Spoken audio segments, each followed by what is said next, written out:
Hari pertama setelah meminta izin kepada kepala desa, hari berikutnya kami dipertemukan dengan Karang Taruna.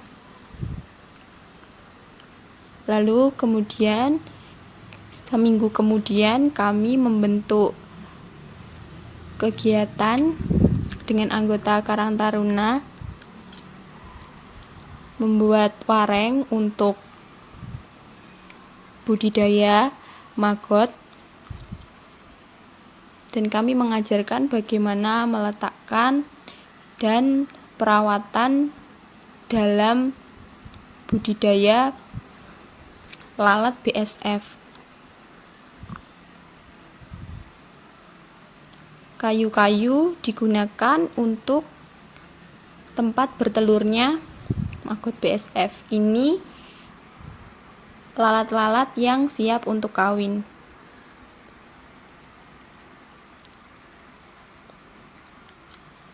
Dan kayu-kayu tadi diletakkan di bawahnya untuk tempat bertelur.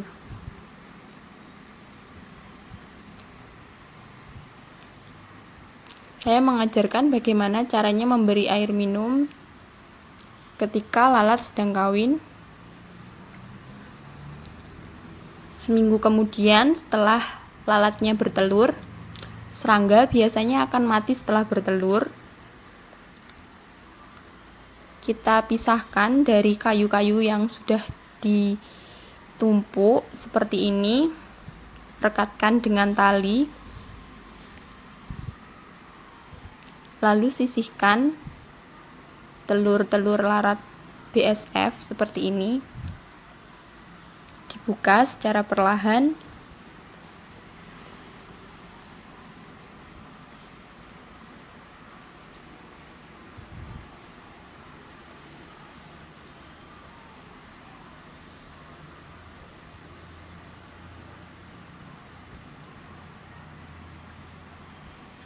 Rencana awal kegiatan kami membuat budidaya ini adalah sebagai alternatif untuk pakan ternak, karena Desa Tegalsari sedang membuat atau berusaha melakukan kegiatan budidaya ikan lele, karena pakan ikan lele yang cukup mahal atau sentrat yang cukup mahal, jadi kami berinisiatif menggunakan maggot atau lalat BSF sebagai telurnya, larvanya itu sebagai pakan pengganti untuk pakan lele. Sementara kami masih memproduksi larva atau pakannya, karena larva sendiri juga diperlukan dalam jumlah yang cukup banyak untuk siap diberikan kepada lele. Lele sendiri juga memerlukan waktu kurang lebih 28 hari baru bisa untuk diberi makan larva BSF sendiri.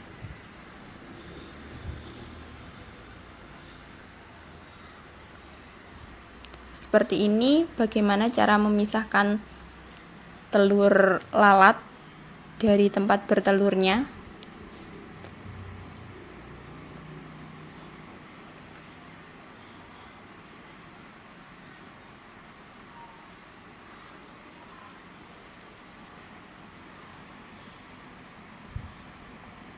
Di sebelahnya ada baskom, itu adalah telur-telur yang sudah menetas atau larva-larva kecil yang berusia masih 2-3 hari.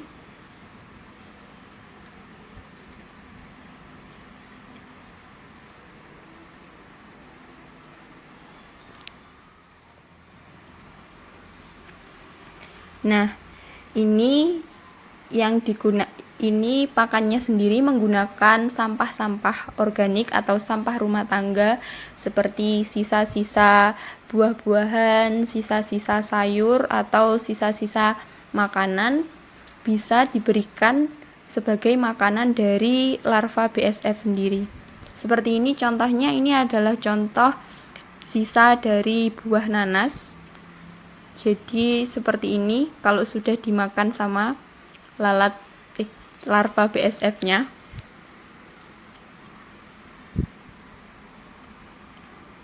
Akan berwarna hitam. Ini tidak berbau ya teman-teman, karena larva BSF sendiri membantu proses pengomposan pada sampah organik agar penguraiannya itu lebih cepat daripada jika tidak ada larva. Hari selanjutnya kami mengunjungi tempat atau lokasi pembuatan dan tempat ikan lele. Ini sendiri terbuat dari terpal dan juga ini adalah benih-benih lele-lele kecil. Ini masih berusia 4-5 hari.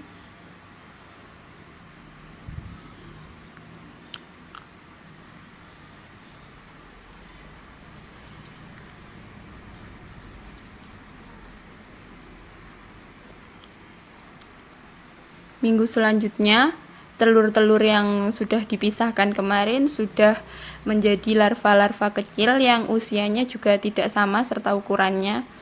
Di sini kami mengajarkan bagaimana cara memberi makan. Kalau untuk larva-larva yang kecil tidak bisa menggunakan sampah yang dalam ukuran besar. Jadi seperti ini contohnya, kulit melon itu harus dipotong-potong dulu kecil-kecil agar mudah dimakan oleh larva BSF-nya.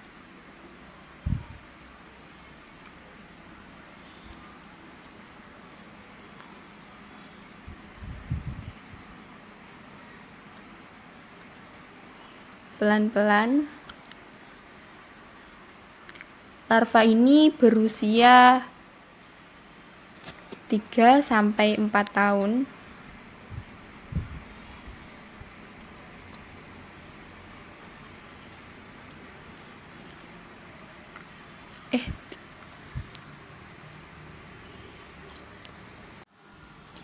Larva-larva ini berusia 3-4 hari.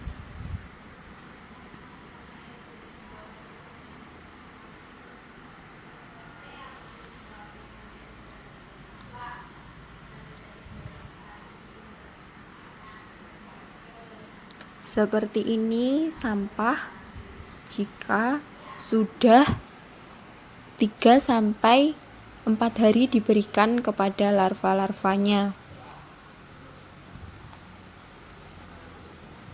Jika teman-teman tidak memiliki tempat seperti kolam atau tempat untuk wadahnya, kalian bisa menggunakan baskom ini sebagai alternatif tempat untuk meletakkan atau menyimpan larva-larva dari BSF sendiri. Alhamdulillah hasilnya larva-larvanya juga berukuran cukup besar.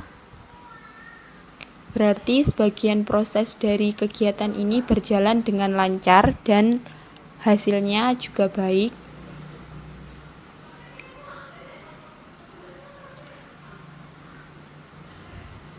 Nah, seperti ini sisa-sisa makanan sangat bisa digunakan untuk makan dari larva. Praktis bukan cara pemeliharaannya?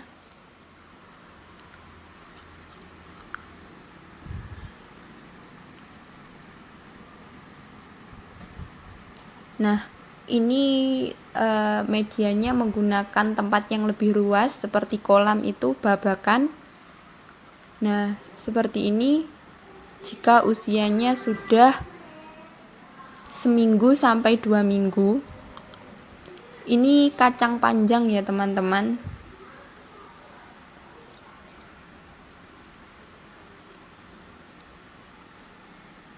Nah, ini tadi yang warengnya, yang kemarin digunakan untuk perkawinannya. Nah, seperti ini. Jadi dipisah-pisahkan. Nah, untuk yang berwarna coklat-coklat itu ini dedak, teman-teman.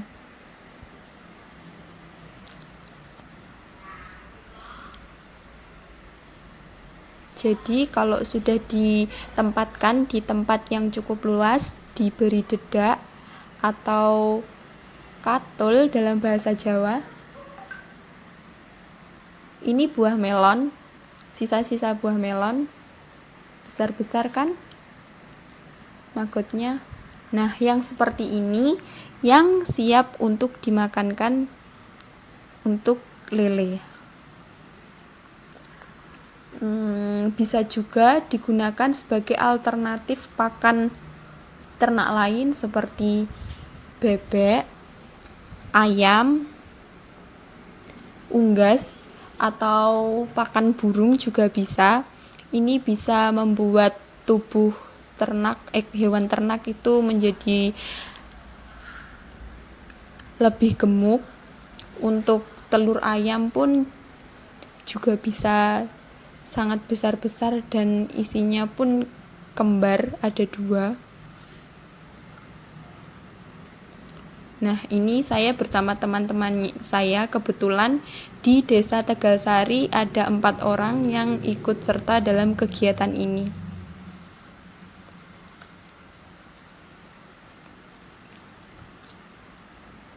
Seperti tidak terlihat ya, tapi ini sebenarnya di dalamnya itu sangat banyak.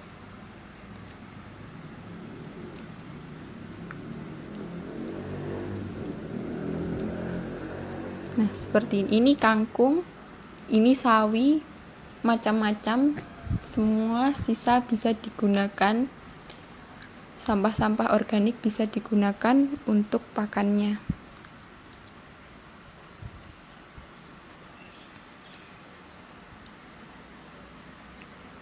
Maggot sendiri juga memiliki nilai jual yang tinggi karena sebelum kami menernaknya dulu pun kami sebelumnya juga membeli benihnya, dan setiap 80 gram itu seharga 200.000. Ini adalah pupa. Ini sudah siap untuk dikawinkan, sudah siap untuk menjadi lalat dewasa. Jadi nanti ini yang akan dimasukkan ke dalam wareng. Sudah akan dimasukkan ke dalam wareng seperti ini.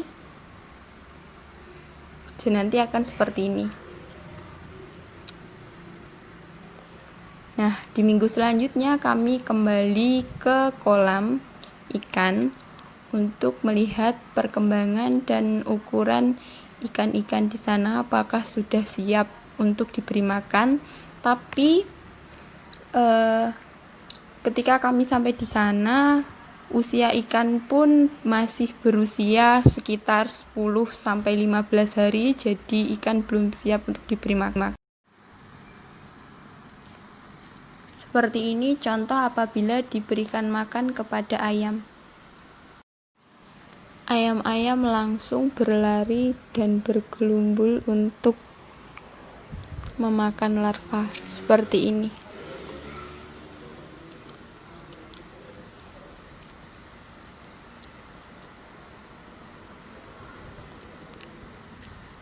Sekian informasi dari kami.